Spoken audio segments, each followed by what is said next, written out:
Bonjour à tous et à toutes. Donc aujourd'hui, j'ai l'occasion de vous présenter le déploiement d'une nouvelle technologie qui est liée à la conteneurisation au cœur de la rénovation du SI de la Mutuelle Juste.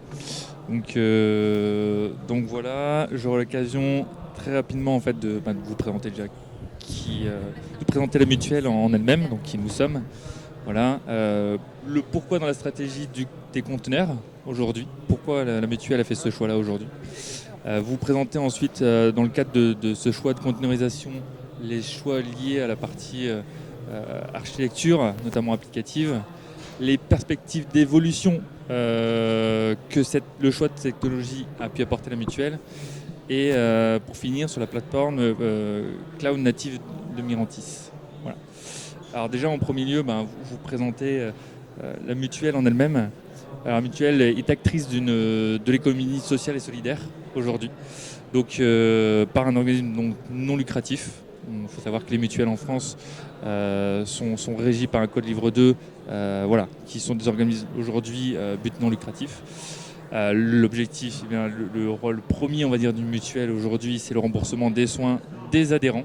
On parle bien d'adhérents et non pas de clients au sein d'une mutuelle. Et est régie par un code de la mutualité, dont toutes les mutuelles en France sont régies.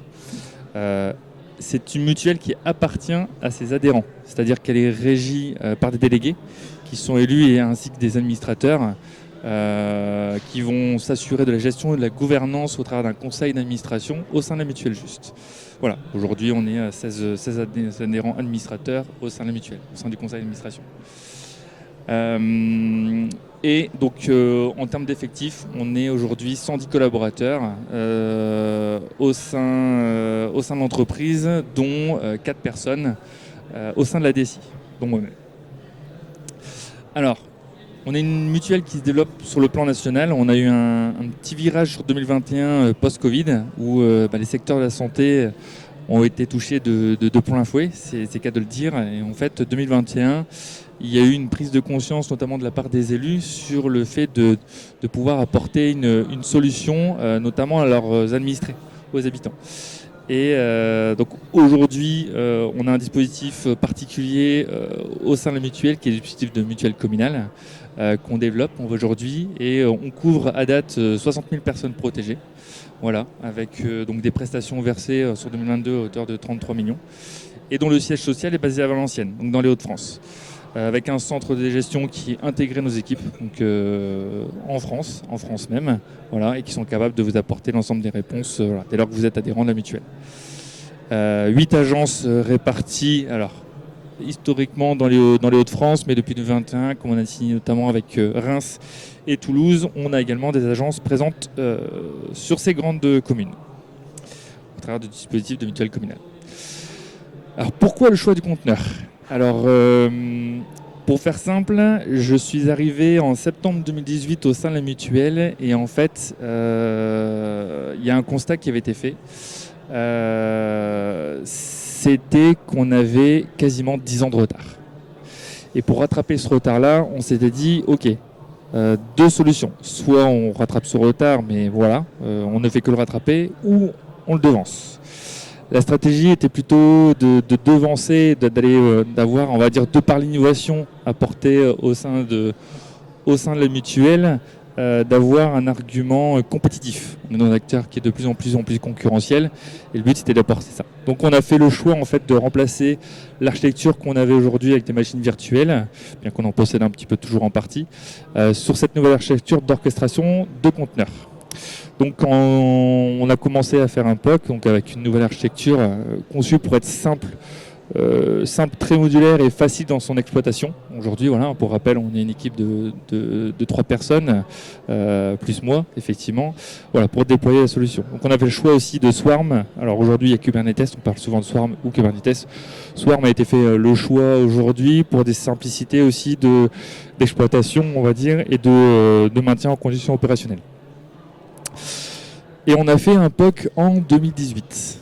Alors, je suis arrivé en septembre 2018 et on a notre DG, mon DG, on va dire, qui me dit, écoute, c'est compliqué sur la fin d'année 2018, fais avec les moyens du bord, mais voilà, essaie d'avancer sur les sujets qui sont les tiens. sur le sujet. Et j'ai dit, écoute, on va essayer de faire ce qu'on peut. Et j'ai pris une photo fin 2018 pour vous représenter ce que c'était, le tout premier POC. Voilà. Mais il faut savoir que sur ces petits éléments que vous avez là, on a réussi à faire porter un petit site web, on va dire, pour démontrer la faisabilité technique, mais aussi ce que ça pouvait apporter au sein de la mutuelle. Donc ce POC en lui-même a permis de montrer qu'il y avait possibilité, parce qu'il y avait vraiment un mal besoin de moderniser effectivement le SI, donc d'apporter de l'innovation par le déploiement et l'adoption de la partie des aspects liés à la conteneurisation. Une nouvelle architecture aussi liée à l'orchestration, on va dire, des conteneurs. Donc c'est là où Swarm va apporter tout un aspect, on va dire, suivi de mon fonctionnement de tous les aspects conteneurs. Voilà. Et en fait, on a abordé le premier projet par le fait de porter via la solution Mirantis Kubernetes Engine, en fait, notre espace adhérent. Qui s'est étendu après à d'autres services hébergés, notamment l'espace entreprise. Et demain, on a un projet d'API également qui sera porté par la plateforme en elle-même. Donc voilà, bon, plus avec ces infrastructures, bien évidemment, vu qu'on l'a fait évoluer, mais voilà, pour montrer le concept en lui-même. En termes d'architecture, on a pu apporter aussi de la haute disponibilité et une redondance. Alors surtout qui est apporté pour l'aspect infrastructure et notamment par la plateforme. Ce qui fait qu'aujourd'hui, typiquement, de par les différents nœuds qui portent la plateforme et par les concepts et les fonctionnalités que vont apporter aujourd'hui Swarm au sein de la solution Mirantis, c'est tout un aspect, on va dire, de redondance, on va dire, qui fait que même si vous avez un conteneur qui viendrait à tomber, automatiquement, en fait, l'orchestrateur va se charger de relancer le conteneur et s'assurer de la disponibilité du service. C'est surtout ça. Là, on avait une caution de pouvoir offrir la disponibilité du service auprès de nos adhérents. Tout en minimisant, toujours pareil, la charge de travail qui était derrière au niveau de nos équipes, vu qu'on était en effectif très réduit. Ouais, une petite équipe DSI. Donc l'architecture a été conçue de manière très simple. Honnêtement, le but c'était pas de monter clairement une usine à gaz, bien au contraire, mais par l'usage de cette nouvelle technologie. Et aujourd'hui, on a des services digitaux au sein de la Mutuelle Juste qui sont portés entièrement par la solution Mirantis, donc qui sont entièrement conteneurisés aujourd'hui. Alors cet aspect-là, elle apporte aussi un autre avantage, un avantage de transition vers le cloud. Effectivement, l'approche aujourd'hui en tout cas l'un des avantages aussi indéniables qui est lié à l'aspect conteneurisation, c'est de pouvoir, on va dire, scaler, donc ça veut dire de monter à une échelle plus ou moins importante en fonction des besoins, cette architecture. Ou en tout cas d'aller chercher des ressources vers l'extérieur très simplement, sans pour autant redéployer tout un aspect infrastructure, système, réseau et applicatif par-dessus. Parce que le noyau restera toujours le conteneur en lui-même.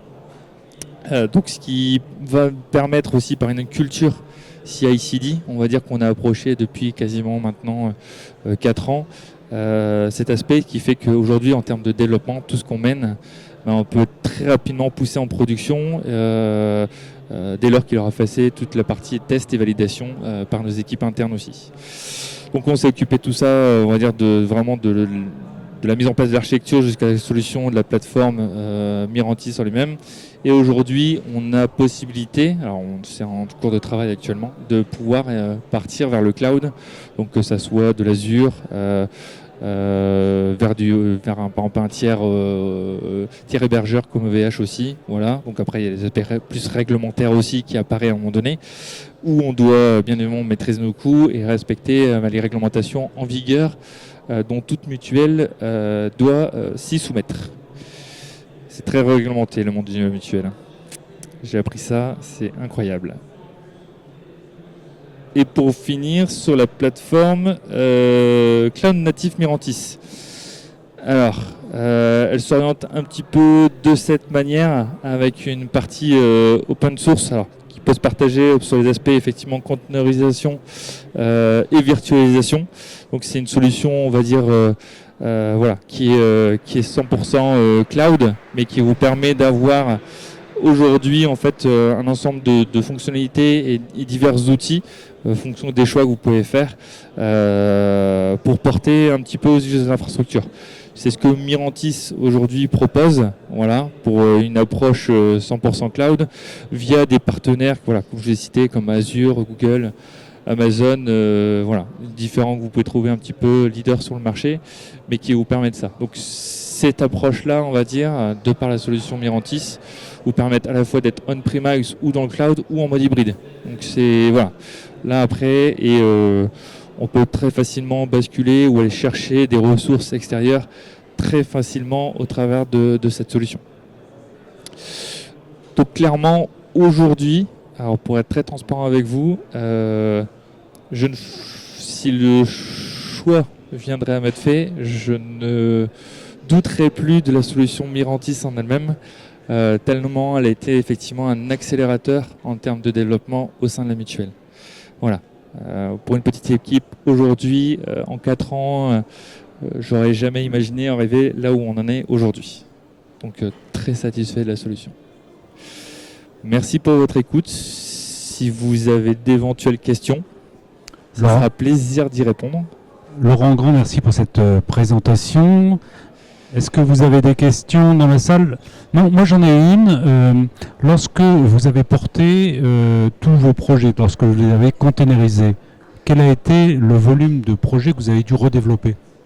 Alors, en fait, ça a commencé plus précisément avec l'espace adhérent. Alors, pour vous expliquer un peu plus précisément, c'est qu'on avait un site web qui était entièrement hébergé par un infogéreur aujourd'hui et très obsolète, qui nous permettait très peu de flexibilité, qui était très coûteux en termes d'hébergement et en termes d'évolution aussi. Et une des valeurs, on va dire, qui fait partie de l'ADN mutuelle, c'est son indépendance. Donc le fait d'avoir réintégré ces outils-là aujourd'hui, ces services aux adhérents, nous a permis aussi de pouvoir répondre à leurs besoins très rapidement, parce qu'on avait une équipe de 2 personnes aujourd'hui, développeurs, et de pouvoir justement être plus à même de répondre aux exigences de nos adhérents. Donc chose qu'on n'avait pas forcément par le passé de par l'internalisation avec cette plateforme.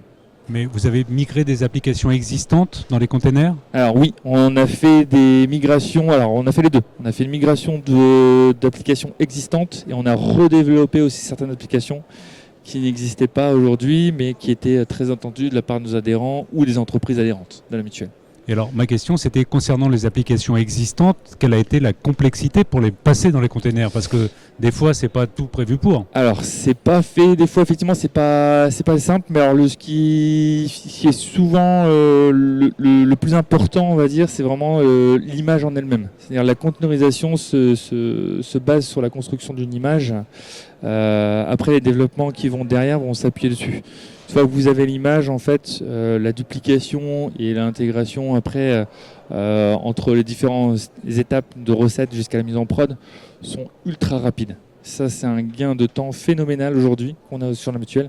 C'est-à-dire qu'entre le déploiement en recettes jusqu'en production, voilà, c'est à peine le temps de prendre un café, je pourrais dire.